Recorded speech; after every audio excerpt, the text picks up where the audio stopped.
अस्सलाम वालेकुम बच्चों, आई होप आप सब खैरियत से होंगे। This is biology instructor sir Rizwan.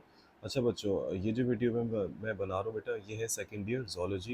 ये जो बुक के जो चैप्टर्स है बेटा, इनके जो एमसीक्यूज़ हैं, ओके। तो इनके आंसर्स कोशिश करूँगा कि आप लोगों को इस वीडियो में इनके जो है वो मैं थोड़ा सा बता भी सकूँ, ब्रीफ एक्सप्लेनेशन जो है। अच्छा बच्चों, starting with the chapter number 1, homeostasis. पहला सवाल है बच्चों एमसीक्यूज़ में, सेल्फ रेगुलेटिंग प्रोसेस। बच्चों देखो, बहुत आसान तरीके से बता देता हूँ, पहले भी बताया था, दोबारा बता देता हूँ। अब बच्चों आप ना की पॉइंट्स पकड़ा करो एमसीक्यूज़ के। देखो ये जो कह रहे हैं ना सेल्फ रेगुलेटिंग प्रोसेस, ये होमियोस्टेसिस का ही कौन नाम है। तो आपको फिर मतलब मैं ये नहीं कह रहा हूँ पूरा पूरा ना पढ़ो, मैं आपको सिर्फ ट्रिक बता रहा हूँ कि आप जल्दी कैसे पकड़ सकते हो। सही है, लेकिन आपको फिर भी ऑप्शंस और सवाल पूरा प्रॉपर देखना है। और सेल्फ रेगुलेटिंग प्रोसेस एक ऐसा प्रोसेस बताएं जो सेल्फ रेगुलेटिंग है और उसमें ऑर्गेनिज्म की बॉडी में मेंटेन रहती है स्टेबिलिटी, और इसके आसपास जो है वो चेंजेस होती रहती हैं, तो वो एडजस्ट कर सकता है उन चेंजेस को। सही है, तो बेटा इसका आंसर है होमियोस्टेसिस। अगला सवाल है बच्चों, which does not maintain a stable. वो कह रहे हैं कि ऐसा कौन सा मैकेनिज्म है जो स्टेबल जो है मामला नहीं देखता, वो रादर जो है वो इंटेंसिफाई कर देता है, वो फर्दर बढ़ा देता है स्टिमुलस को या कंडीशन को। तो बेटा याद रखिएगा, एक होता है पॉजिटिव फीडबैक, एक होता है नेगेटिव फीडबैक। पॉजिटिव फीडबैक का ही लाइन है ये कि वो इंटेंसिफाई कर देता है, वो मज़ीद बढ़ी हुई चीज़ को बढ़ा देता है। सही है, आप समझ जाओ, या कम हुई हुई चीज़ को कम कर देगा, लेकिन ज़्यादातर ये क्या काम करता है, ये बढ़ी हुई चीज़ को और बढ़ा देगा। याद रखिएगा, मिसाल के तौर पे ऑक्सीटोसिन हार्मोन है, ये यूट्रस को कॉन्ट्रैक्ट करवाता है जब डिलीवरी का टाइम होता है। तो थोड़ा तो ये जो ऑक्सीटोसिन हार्मोन है, ये पॉजिटिव फीडबैक पे काम करता है। ये मज़ीद निकलता है, ये मज़ीद रिलीज़ होता है, ये मज़ीद रिलीज़ होता है, ताकि यूट्रस कॉन्ट्रैक्ट और कॉन्ट्रैक्ट सही से हो सके। तो याद रखिएगा, इंटेंसिफाइज द चेंज लिखा होगा कहीं, तो पॉजिटिव फीडबैक। बेटा फ्रेश वाटर जो ऑर्गेनिजम्स होते हैं, उनकी बॉडी का एनवायरनमेंट होता है बच्चे हाइपरटोनिक, हाइपरटोनिक, यानी कि अंदर सॉल्यूट्स ज़्यादा है, बाहर सॉल्यूट्स कम है। तो जब ये वाटर इनटेक करते हैं, ये पानी ज़्यादा पीते हैं, तो उनकी बॉडी से डाइल्यूट यूरिन निकलती है। उस डाइल्यूट यूरिन के साथ साथ बेटा आयंस भी निकल जाते हैं। तो ये फॉरेन आयंस कैसे रीअब्जॉर्ब कर लेते हैं बेटा, ताकि बैलेंस रह सके, ये सब चीज़ें जो लिखा हुआ है इसमें, कंसंट्रेशन बैलेंस रह सके, सब चीज़ें। और यहाँ पे सेकेंड लाइन में ज़रा अंडरलाइन कर लेना, अपने पास एक्टिवली एक्सट्रैक्ट लिखा हुआ है, तो समझ जाओ उनके पास जो सेल्स होते हैं इस काम के लिए, वो कहलाते हैं आयोनोसाइट्स। देखो पोडोसाइट हो नहीं सकता बेटा, वो नेफ्रॉन में होता है, मतलब वो ग्लोमेरुलस वाला हिस्सा है। लिम्फोसाइट है नहीं, ग्रेनुलोसाइट है नहीं, ग्रेन्यूलोसाइट कहाँ से आ गया। ये भी देखो ना, आयंस की बात हो रही, आयनोसाइट। बेटा किडनी का दो पार्ट्स होते हैं, outer part renal cortex, inner part renal medulla. Renal cortex कौन सा हार्मोन प्रोड्यूस करता है आरबीसी सिंथेसिस के लिए, तो उसका आंसर है बच्चों एरिथ्रोपोइटिन। ओके बच्चों, ग्लोमेरुलस के पास कौन से सेल्स होते हैं बेटा, जहाँ से वो प्लाज्मा प्रोटीन को जाने नहीं देता, उन स्पेशलाइज सेल्स को कहते हैं पोडोसाइट सेल्स। कभी भी ग्लोमेरुलस आ जाए, जो कि बॉमन्स कैप्सूल के अंदर नेटवर्क कैपिलरीज होते हैं, तो याद रखिएगा उसके सेल्स हमेशा पोडोसाइट से हैं। अच्छा, क्वेश्चन नंबर 6 है बेटा, ऐसे ट्यूब्यूल्स हमें बताइए जो कि ये सिक्रीट करते हैं हाइड्रोजन, पोटेशियम और अमोनिया वगैरह इनटू द फिल्ट्रेट। यानी कि बात हो रही है ट्यूबुलर सिक्रीशन की, तो ट्यूबुलर सिक्रीशन बेटा पीसीटी में भी होती है और डीसीटी में भी होती है, तो ज़्यादा होती है ये पीसीटी में। सही है, और यहाँ पे रीअब्जॉर्बिंग भी लिखा हुआ है। तो ये याद रखिएगा बेटा, ट्यूबुलर सिक्रीशन पहले आ जाए तो यानी कि प्राइमरी ऑप्शन इसका पीसीटी है। अगर पीसीटी ना होता तो फिर मैं डीसीटी देखता। जीएफआर बेटा, जिस रेट से हमारे नेफ्रॉन के अंदर जो है वो होता है, वो ब्लड जो फिल्टर होता है, फिल्ट्रेट जो बनता है, उसको कहते हैं जीएफआर। तो वो किसके प्रोपोर्शनल है, जितना ज़्यादा ब्लड का प्रेशर होगा उतना तेज़ी से ब्लड आएगा, जितना तेज़ी से ब्लड आएगा बच्चों उतना जीएफआर ज़्यादा होगा। तो ये डायरेक्टली प्रोपोर्शनल है। तो I am talking about MCQ number 7। GFR is what, glomerular filtration rate, it is the rate at which the blood filters inside our nephrons. It is directly proportional to the blood pressure. Higher the blood pressure, higher the GFR. MCQ number 8 है बेटा, another compound that increases osmotic gradient in inner medulla. बेटा medulla, renal medulla के अंदर जो osmotic gradient बढ़ाता है, osmotic gradient का मतलब है कि यार ये ना इन शॉर्ट वहाँ पे सॉल्यूट ज़्यादा होते हैं, तो ये सॉल्वेंट को भी ज़्यादा ले आता है, ऑस्मोटिक ग्रेडियंट बन गया, फ़र्क हो गया। सही है, यानी कि मेड्यूला का कॉर्टेक्स से थोड़ा सा फ़र्क हो गया इन शॉर्ट। तो याद रखिएगा बेटा, ये जो ऑस्मोटिक ग्रेडियंट होता है ना मेड्यूला के अंदर, वो यूरिया बढ़ाता है। ग्रेडियंट का मतलब होता है बेटा फ़र्क, ऑस्मोटिक का मतलब है बात हो रही है सॉल्यूट सॉल्वेंट की। तो यूरिया बेटा जो होता है ना वेस्ट प्रोडक्ट, वो कुछ हमारी बॉडी में रह भी जाता है, ज़्यादातर तो निकल जाता है, जो कुछ रह जाता है ना बच्चों, वो रीअब्जॉर्प्शन करवाता है वाटर की, ताकि आइंस और सॉल और पानी का जो बैलेंस रहे। बेटा किडनीज में जो इन्फ्लेमेशन होती है, इरिटेशन होती है, जो उसकी वजह से जो इन्फ्लेमेशन, सूजन हो जाती है, और वो इरिटेशन होती है किडनी स्टोन्स की वजह से, तो इसका आंसर है बेटा लिथोनेफ्राइटिस। एडिमा तो स्वेलिंग ऑफ टिश्यूज होता है। एंसेफेलाइटिस आपको पता है वो ब्रेन की इन्फ्लेमेशन है। सार्कोमा बेटा कैंसर को कहते हैं। और देखो ना, नेफ नेफ आ गया तो किडनी, नेफ्रॉन। वो कह रहे हैं बेटा अगर आपके आसपास का टेम्परेचर जो है वो हॉट टेम्परेचर है, सो पर्सन जो है वो स्ट्रेनस यानी कि ज़बरदस्त सी फिजिकल एक्टिविटी कर रहा है, तो बॉडी का टेम्परेचर बढ़ जाएगा ना बच्चों। और सही, हाइपरथर्मिया। बस आपको फर्स्ट लाइन याद रखनी है, अगर बाहर का टेम्परेचर ज़्यादा हो गया, हाइपरथर्मिया। हाइपर मीन्स ज़्यादा, थर्म मीन्स हीट, और मिया मीन्स ब्लड। अगला चैप्टर है बच्चों, chapter number 16, support and movement का मेरे बच्चों। उसमें है पहला सवाल, the type of bone cell that tears down bone. यही है लाइन है, मैं समझ गया यहाँ से भाई कि जब लिखा हुआ है the type of bone cell, ऐसा बोन सेल बताओ जो बोन्स को रिमॉडलिंग प्रोसेस में हेल्प करता है, टीयर्स डाउन बोन। तो बेटा ऑस्टियोक्लास्ट है। बोन लाइनिंग सेल्स अलग हो गए, ऑस्टियोब्लास्ट होते हैं bone forming sales, stem cells समझो। ऑस्टियोसाइट्स होते हैं मेच्योर बोन सेल्स, ऑस्टियोक्लास्ट होते हैं बोन रीमॉडलिंग सेल। जब कोई फ्रैक्चर वगैरह हो जाता है ना, तो जब हड्डियां रिपेयर होती हैं तो वापस उसको शेप में लाना, ऑस्टियोक्लास्ट। बेटा ये आपके सिलेबस से आउट दिया गया, देखा जाए इसका कोई भी जिक्र नहीं है आपकी किताब में, लेकिन ये दे दिया है। तो बेटा मैं इस सवाल को मैं क्या बताऊं आप लोगों को, अभी फ़ौरन समझ नहीं आएगा। लिखा हुआ है during bone formation as a periosteum calcifies, it gives rise to a thin plate of compact bone called. इसका आंसर है पेरियोस्टियल बोन कॉलर है वैसे। भाई वो कह रहे हैं कि जैसे जैसे बोन बन रही होती है, पेरियोस्टियम जो होता है, जो बोन के सबसे आउटर मोस्ट मेम्ब्रेन होती है, वो कैल्सिफाई हो जाती है, सख्त हो जाती है। उसके बाद वो क्या बनाती है, पेरियोस्टियल बोन कॉलर बनाती है। Periosteal bone collar. सही, ये आपको रट्टा मारना है बेटा। अब सही कोशिश करूंगा कि मैं नेक्स्ट जो वीडियो बनाऊंगा ना डायग्राम्स के पॉइंट ऑफ व्यू से, इसमें मैं थोड़ा समझा दूं। लेकिन परेशान नहीं होना एसएमसीक्यू के लिए। सही, क्वेश्चन नंबर 3 है बेटा, the ring like shape of the girdle is due to the joining of coxal bone with the sacrum of vertebral column. भाई कॉक्सल बोन होती है बेटा हिप बोन। सही है, वो वर्टिब्रल कॉलम से अटैच होती है हमारे रीढ़ की हड्डी से, एंटीरियर साइड यानी कि सामने से। एंड वो नीचे से अटैच होती है बेटा किससे, प्यूबिक सिम्फाइसिस। ये जॉइंट की बात हो रही है बच्चों। देखो हमारे जो कॉक्सल बोन है ना, coxal bone with the sacrum of vertebral column. सही, अच्छा प्यूबिक सिम्फाइसिस, ठीक है। तो बेटे आसान लफ्ज़ में मैं आपको बता देता हूँ, प्यूबिक सिम्फाइसिस वो जॉइंट होता है जो हमारे दो कॉक्सल बोन्स को क्या करता है बेटा, दो हिप बोन्स के बीच में होता है। प्यूबिक सिम्फाइसिस उस जॉइंट का नाम है। सही है, एक हिप बोन में बेटा तीन छोटी छोटी बोन्स, एक कॉक्सा में तीन बोन्स होती है, इलियम, इशियम, प्यूबिस। तो दो कॉक्सा को मिला दो तो आपके पास बन जाती है पूरी एक हिप बोन, जिसको नॉमिनेट बोन भी कहते हैं। तो दो कॉक्सा के दरमियान में जो जॉइंट बनता है ना बेटा, यानी कि राइट हिप बोन और लेफ्ट हिप बोन के दरमियान में जो जॉइंट है, उस जॉइंट का पूछ रहे हैं वो आपसे, प्यूबिक सिम्फाइसिस। बेटा जिस तरह बोन्स कवर्ड होती है पेरियोस्टियम से, क्वेश्चन नंबर 4 है बच्चों, कार्टिलेज भी कवर होती है एक मेम्ब्रेन से, उसको पेरिकॉन्डियम कहते हैं। सही, पेरिकॉन्ड्रियम कार्टिलेज की कवरिंग है, पेरियोस्टियम बोन्स की कवरिंग है। ऑस्टियोडर्म बेटा ऐसे नहीं है कुछ भी यहाँ पे, मायोकार्डियम तो हार्ट में होता है, पेरियोस्टियम बोन में होता है। ऑस्टियो मीन्स बोन होता है, तो कार्टिलेज का सवाल है तो सी तो हो नहीं सकता। हाँ, कॉन्ड्रा मीन्स कार्टिलेज है। नंबर 5 है बेटा, एंटागोनिस्टिक मसल के बारे में पूछा। एंटागोनिस्टिक मसल वो होते हैं बेटा जो अपोजिट काम करते हैं, कि एक मसल कॉन्ट्रैक्ट करेगा तो दूसरा रिलैक्स करेगा। सवाल में जो दिया हुआ है वो एक मसल है रिलैक्स्ड, तो अगला कौन सा हो जाएगा, कॉन्ट्रैक्टेड। तो 5 का ए। The stage when old bone tissues are removed and gets replaced with new ones that joins both fractured sides called। बेटा ऐसी स्टेज बताओ जिसमें ओल्ड बोन टिश्यूज रिमूव हो जाते हैं और उनसे नए टिश्यूज रिप्लेस हो जाते हैं फ्रैक्चर की जगह पे। तो बेटा उस स्टेज को कहते हैं bon, sorry bone remodelling stage, my mistake, bon कह दिया, बोन रीमॉडलिंग स्टेज बेटा। सही, कैलस पहली वाली है, उसमें तो फौरन ही आ जाएंगे ना टिश्यूज। हीमाटोमा उससे भी पहले वाली है, मतलब पहली से मुराद बोन रिमॉडलिंग से पहले कैलस है, फिर हीमाटोमा है, कार्टिलेजिनस कैलस है। तो ये बेटा सब इससे पहले वाली, ये समझो बिल्कुल लास्ट लास्ट स्टेजेस होती हैं रिमॉडलिंग वाली ना, और ये लास्ट स्टेजेस में ही काम होता है इसका समझो रिपेयरिंग का। नंबर 7 है बेटा, which is related to the mild to severe grade of stretching. बेटा जब लिगामेंट में स्ट्रेचिंग या माइल्ड ग्रेड आ जाए, ये सब तो ठक करके आपको स्प्रेन लिखना है। स्पेजम का ताल्लुक मसल से हो नहीं सकता, टेटनी मसल्स कॉन्ट्रैक्शन है, एबनॉर्मल मसल कॉन्ट्रैक्शन हो नहीं सकता, क्रैम्प हटा दो, वो नहीं हो सकता भाई, क्रैम्प्स इनवॉलेंट्री मसल कॉन्ट्रैक्शन है आपके काफ मसल में।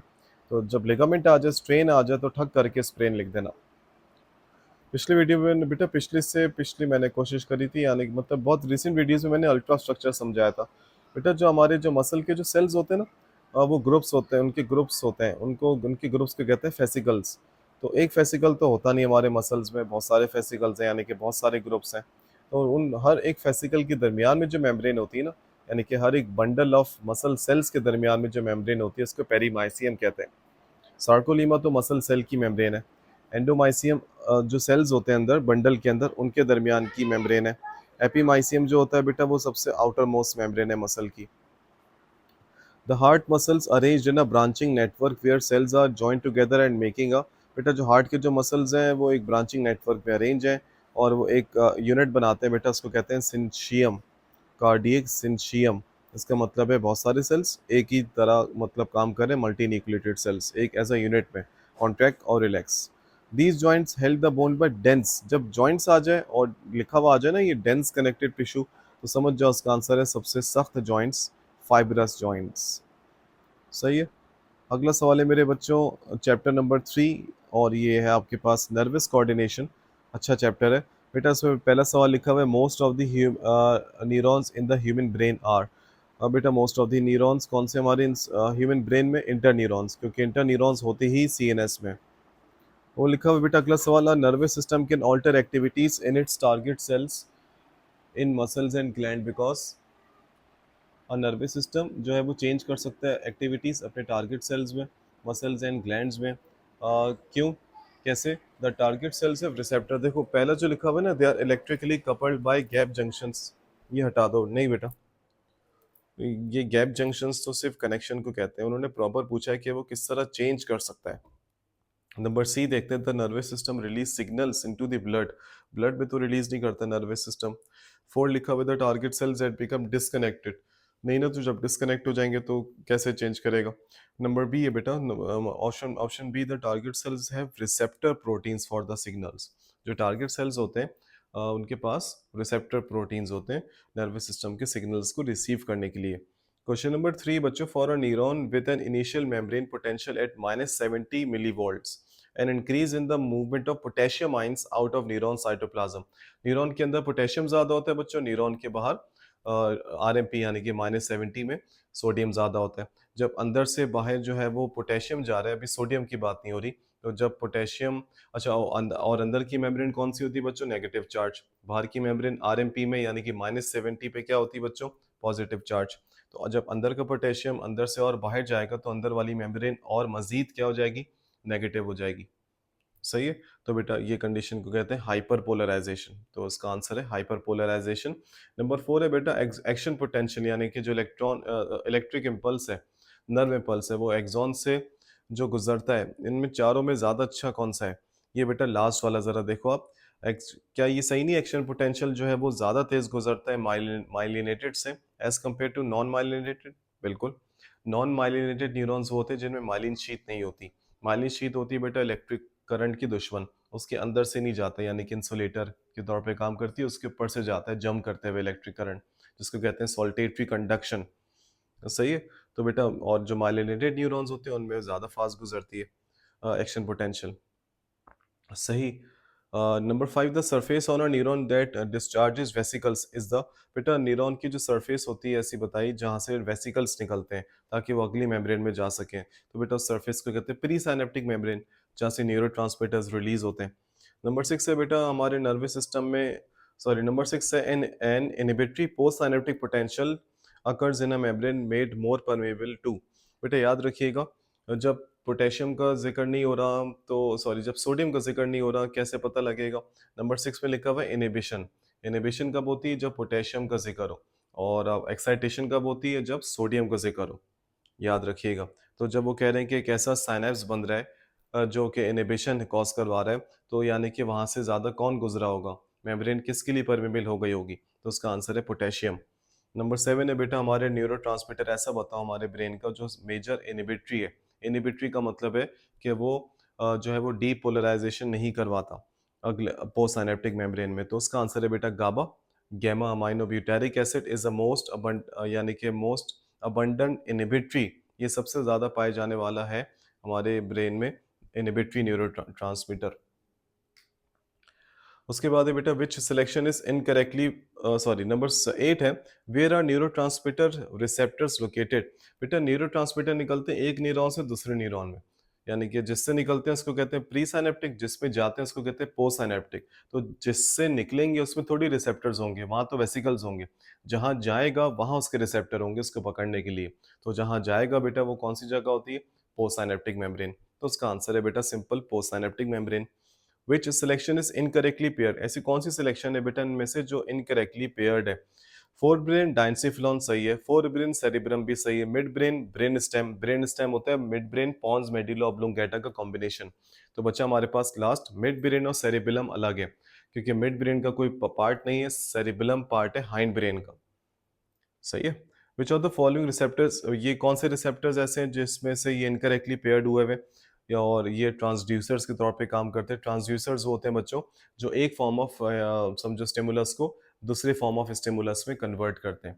मिसाल के तौर पे मेरे हाथ में सेलफोन है, वो वाइब्रेट हुआ, तो लेकिन मेरे बॉडी के अंदर जो मैसेज जाएगा वो इलेक्ट्रिक करंट में जाएगा।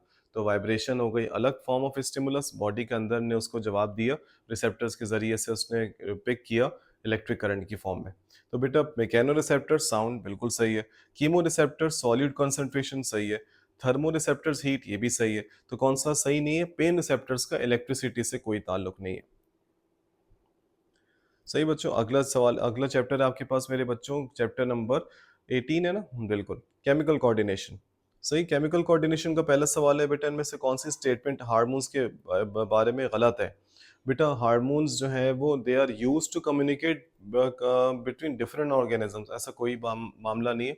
हार्मोन्स ऐसा कुछ भी काम नहीं करते कि वो यूज हो रहे हो कम्युनिकेशन के बिटवीन डिफरेंट ऑर्गेनिजम्स।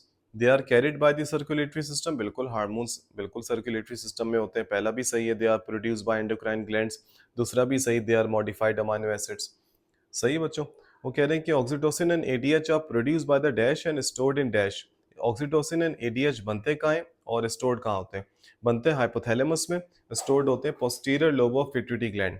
अब तुम सोचो यहाँ पोस्टीरियर लोब तो है नहीं, तो बेटा यहाँ पे पोस्टीरियर लोब का एक और नाम लिखा हुआ है न्यूरो हाइपोफाइसिस। तो पहले 3 का आंसर हो गया ए। ओके, नंबर 3 ट्रॉपिक हार्मोन्स, ऐसे हार्मोन जो दूसरे ग्लैंड्स पे जाके उनको वहां से स्टिमुलेट करते हैं, कंट्रोल करते हैं एक जगह से दूसरी जगह, जो हमारे एंटीरियर पिट्यूटरी से निकलते हैं। तो आप मुझे बताइए कौन सा ऐसा ट्रॉपिक हार्मोन है। देखो बेटा ट्रॉपिक हार्मोन जो है कैल्सिटोनिन, बेटा कैल्सिटोनिन जो है उसको निकलने के लिए और पीछे से कोई ट्रॉपिक हार्मोन नहीं चाहिए पिट्यूटरी ग्लैंड से। पैराथायराइड भी है बेचारा किसी पे डिपेंडेंट नहीं है, यानी कि अच्छी बात है। एपिनेफ्रिन भी किसी पे डिपेंड नहीं। थायरॉक्सिन को निकलने के लिए पीछे से टीएसएच आना चाहिए पिट्यूटरी ग्लैंड से। थायरॉक्सिन हार्मोन है थायराइड ग्लैंड का, जब ये निकलेगा तो उसको निकलने से पहले पिट्यूटरी ग्लैंड से टीएसएच आएगा, थायराइड स्टिमुलेटिंग हार्मोन। तो बेटा ST3 का डेल्टा यानी कि D. Which of the following endocrine glands are not correctly match, बताओ मुझे बेटा। डायबिटीज का ताल्लुक बिल्कुल होता है पेनक्रियास से। जायंटिज्म लिखा हुआ है, जाइगेंटिज्म यानी कि बहुत ज्यादा लंबा कद, वो पिट्यूटरी ग्लैंड से ताल्लुक है, ग्रोथ हार्मोन।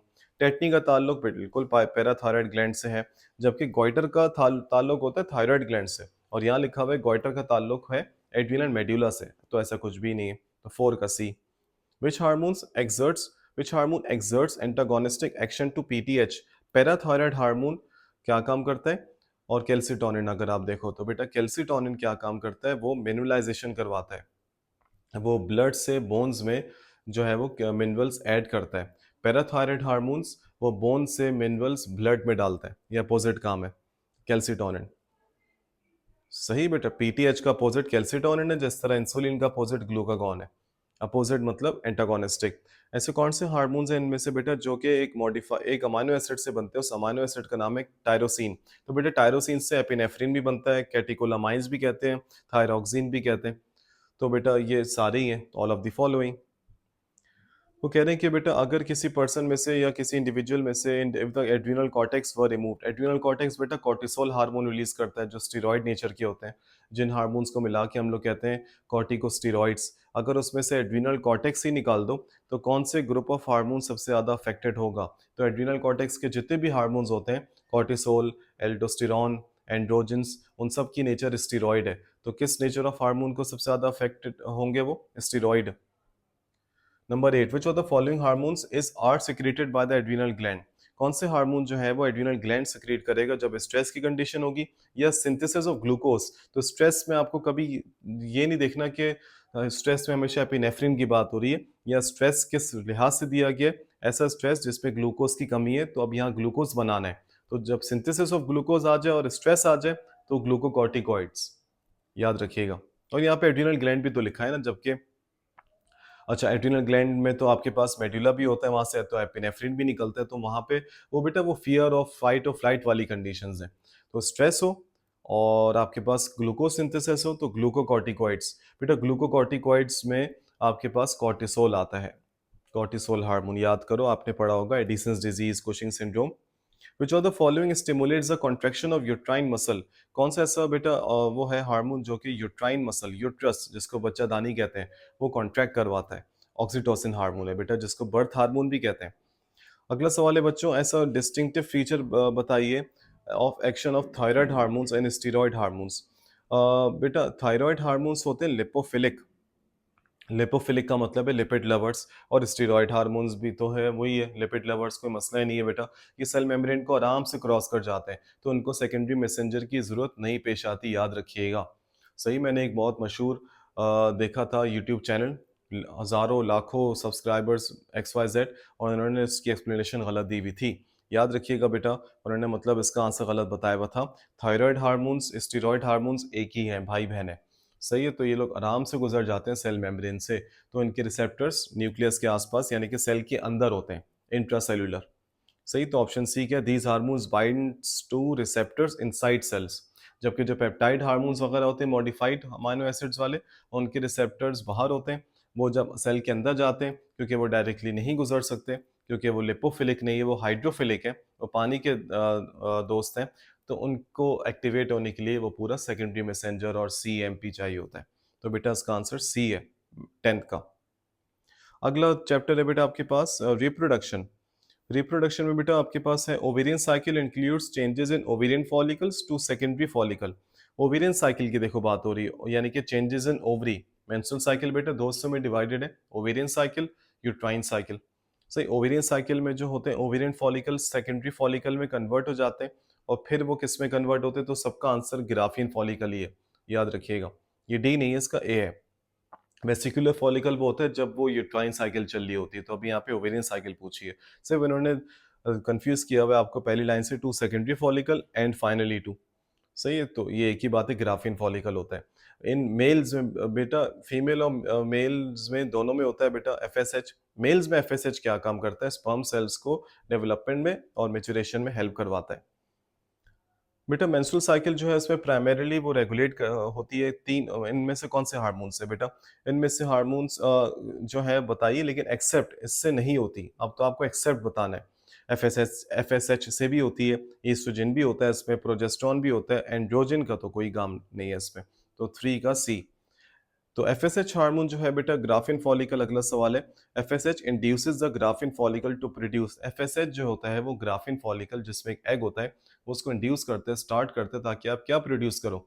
क्योंकि याद रखना बेटा, FSH ईस्ट्रोजन को निकालेगा तभी ईस्ट्रोजन LH को कम करेगा, क्योंकि अब हमारे पास ग्राफिन फॉलिकल बन चुका है। तो FSH ईस्ट्रोजन का साथी है, याद रखिएगा। की hormones in female reproductive system, भाई female that regulates menstrual cycle. तो बेटा टेस्टोस्टेरोन तो हो नहीं सकता, 1 और 2, और 1 और 2 दिया हुआ है सी में, तो 1 and 2 estrogen and progesterone. Number 6 है बेटा, what is the medical term for a miscarriage? Miscarriage की मेडिकल टर्म होती है बेटा, एकदम से होता है ना, और इसमें टर्मिनेशन हो जाती है प्रेगनेंसी की, तो स्पॉन्टेनियस एकदम से एबॉर्शन, यानी कि जाया हो जाता है इसमें बेबी। साइफिलिस बेटा एक बीमारी है, सेक्सुअली ट्रांसमिटेड डिजीज है, वो बैक्टीरिया से होती है, वो वायरस से होती है, या वो प्रोटोजोन से होती है, या वो यीस्ट से होती है? तो बेटा साइफिलिस या सिफिलिस एक बैक्टीरिया से होती है, इसका नाम है ट्रिपोनीमा पैलिडम। सही, तो 7 का हो गया ए। ऐसा स्ट्रक्चर बताइए बेटा जो टेसिस को जो है वो प्रोटेक्ट करता है और वो आपके पास जो है वो सेवरल डिग्री यहाँ पे लिखा हुआ है, खैर जो ज़्यादा लिख दिया, वो टेम्परेचर को नॉर्मलाइज रखता है ना। स्क्रूटम बेटा simple, pouch of skin that covers testis. In vitro fertilization बेटा कौन सी होती है? Question number 9। ऐसी फर्टिलाइजेशन बच्चों जो बॉडी के बाहर होती है उसको इन विट्रो कहते हैं, और जो नॉर्मली बॉडी के अंदर होती है उसको इन वीवो कहते हैं। तो इन विट्रो फर्टिलाइजेशन कब होती है? टेस्ट बेबीज वगैरह में, उन कपल्स में जिनमें जो है वो मामला तो नहीं हो पाते बेबी के, तो बेटा ये इनफर्टिलिटी को ट्रीट करने के लिए होती है। इनमें से ऐसी कौन सा कॉज है बेटा जो फीमेल इनफर्टिलिटी के लिए बड़ा पोटेंशियल कॉज माना जाता है? बेटा सारे ही कॉजेज हैं, तो ए बी सी सब है सही, तो उसका आंसर है ऑल ऑफ दीज। ठीक है मेरे बच्चों, आई होप आपको ये वीडियो समझ आ गई होगी इंशाल्लाह। एनिमल बिहेवियर और डेवलपमेंट एंड एजिंग की भी कोशिश करूंगा आपको गाइड कर दूं, फिलहाल वो चैप्टर्स ना करना, वो फिर रिड्यूस्ड हैं। इंशाल्लाह आपसे नेक्स्ट वीडियो में बेटा मुलाकात होती है। अपना बहुत सारा ख्याल रखना मेरे बच्चों। अल्लाह आप सबको बहुत कामयाब करे, आमीन। अल्लाह हाफिज़।